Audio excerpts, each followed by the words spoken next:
we got a message from Antonio over in Antwerp in Belgium. Antonio, thanks for this message. I was only over in Antwerp a few weeks ago, so I hope you're having a nice Christmas, ready for the Christmas break there.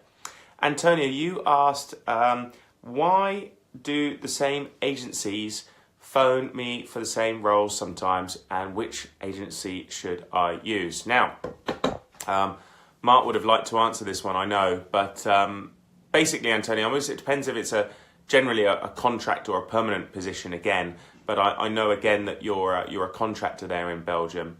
Often with the larger corporate companies, they will have a list of suppliers that they may go to for certain positions. It's not always the case in every company, and of course there's lots of different supply channels into organizations, so don't just rely on that one route of entry. But often or not, the bigger corporates may have put in place a supply chain that they will be engaging with for particular positions, and those suppliers will probably get the role all at the same time via a portal, via an online system. And when they do that, those requirements will be sent out to those suppliers all at the same time, so they all have the same visibility. And that's the reason why you're probably getting calls from multiple companies. They may be all either emailing you at the same time or calling you at the same time, because they've been alerted to that new position, and they'll also have a deadline where they need to produce those CVs for the customer. That deadline could be 24 hours, 48 hours, could be 72 hours, but it's generally not much more than that. So the turnaround time has to be very, very fast, and that's why a number of suppliers will be straight on the phone calling you and reaching out to you.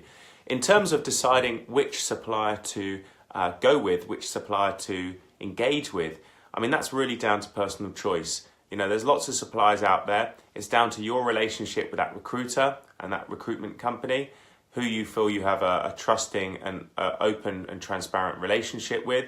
Someone that's going to look after you, not only just in the short term when you're, getting the job, but also when you're on site, when things go wrong, any issues, any problems, that they're there to support you basically.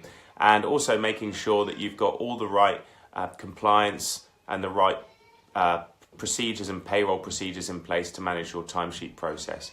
So I think it's really down to you. Of course, the candidate, the contractor, of course, has the freedom to choose. Usually, the unwritten rule in the marketplace really is, if you're contacted first by a company and they've agreed to represent you and you're happy to represent them, of course, you are going to go and represent them. What you don't want to do, Antonio, is find your CV being represented by multiple organizations. So I hope that helps. Hope that helps you as well.